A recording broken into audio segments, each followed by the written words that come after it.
Episode 665. Trapped in the center of the circle, Jin Shang had nowhere to run, and with someone of Ye Chu's caliber, a few quick steps was all it took to close the distance. Jin Shang struggled, basically just proving she existed, letting everyone know she was a player-controlled beauty, not a block of wood. Jin Shang was utterly frustrated. Why did Ye Chu have to single her out like this? If anyone other than Ye Chu or Deception had tried to block her, she might have had a chance to escape. Jin Shang wasn't the only one with that thought. The players who hadn't run into those two powerhouses suddenly felt a flicker of hope reignite in their hearts. After that exchange, they all realized these four were strong, but not so strong it was hopeless. If they fought with everything they had and charged through, making escape their only goal, they just might pull it off. Death itself meant nothing. The four of them steeled themselves and launched a ferocious assault. As it turned out, these four thugs were throwing caution to the wind to stop them, even taking hits they really shouldn't have. The four of them saw this and thought, "This is looking even better. Maybe we can not only break through, but also trample over their corpses on the way out." But just then, a beam of white light bathed the elementalist, then flashed across the others one by one. The four of them coughed up blood. Turning their view, they saw the enemy cleric had arrived. Only then did they remember that their opponents had brought a cleric along, hidden behind all those fighters. As for them, out of 6 people, not a single one was a cleric. The enemy had already wiped them clean. No wonder they were so stubborn about blocking us. With a cleric backing them up, of course they could afford to take that kind of hardline stance. It's a perfectly sound tactical choice. This time, there really was no saving them. The group around Jin Shang had completely given up hope. Just then, a squad of players suddenly emerged from one of the intersecting streets.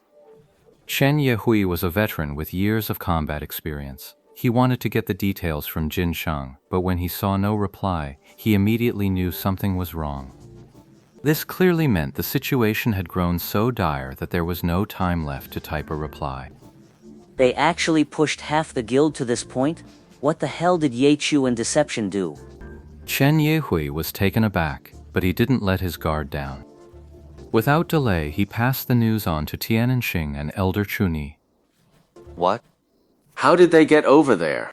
Both guild leaders were stunned. They had no idea the two had slipped away under Chen Yehui's deliberate arrangement. In their planned encirclement and pressure, even if the targets did break out, it shouldn't have happened so silently, without a single trace. With no word from them, the two guild leaders still assumed Lord Grimm and Deception were trapped inside their encirclement.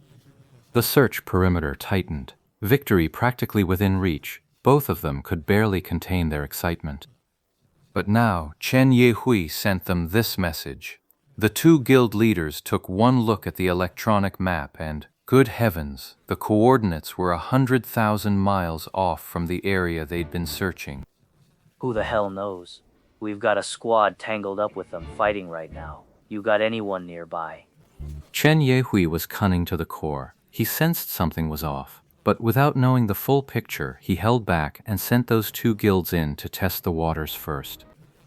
Both guild leaders had been completely fooled by Chen Yehui this time. They never imagined there would be so many twists and turns.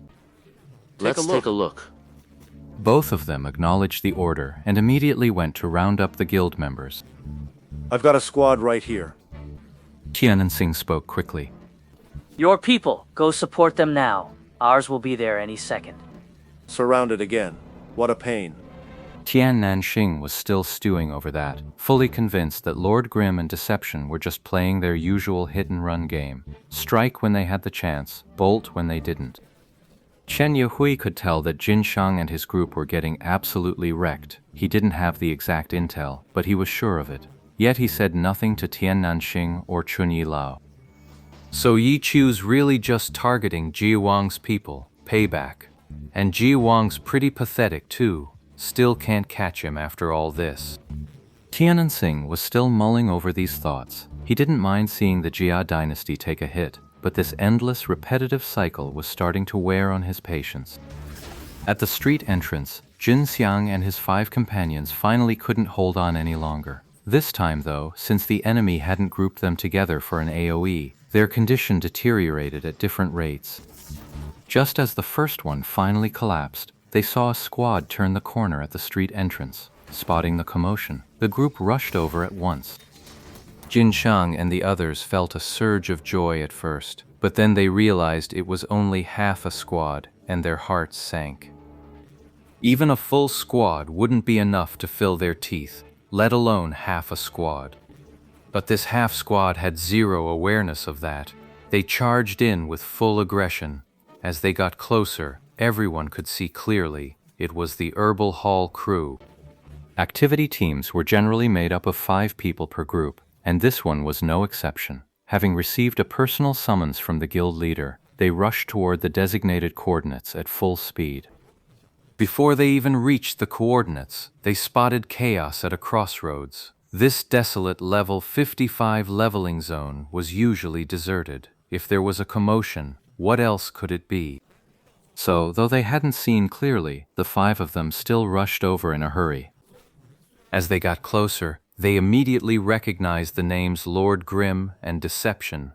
Scanning the scene, they saw over a dozen other players besides those 2. The numerical advantage was obvious, so the 5 of them charged in, delighted. As they drew closer, they suddenly realized something was off. The dozen or so players weren't all ganging up on Lord Grimm and Deception. These were 2 teams duking it out. What's going on? The squad leader of the 5-man team cried out in surprise. Then he watched as several players from the Jaiwang Guild fell one after another.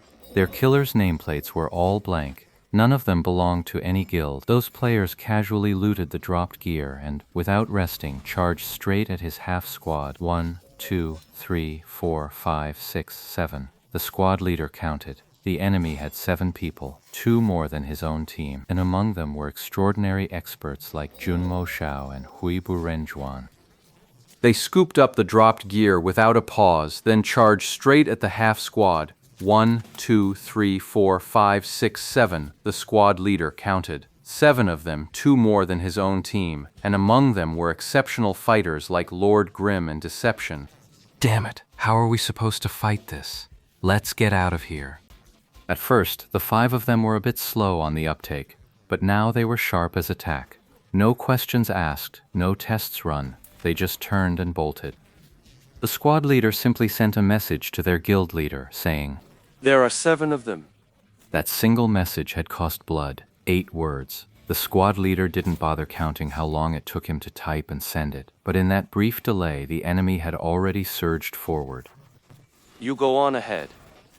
The squad leader, full of brotherly loyalty, saw there was no way out, so he delivered that line with a grand, stirring tone, then promptly collapsed. He said his piece, did absolutely nothing, and felt about as useful as a stalk of straw. What hit him was a swarm of locusts. They swept through, and the squad leader stood alone and empty, a hollow stalk. He was already taken out. What the hell? What's going on?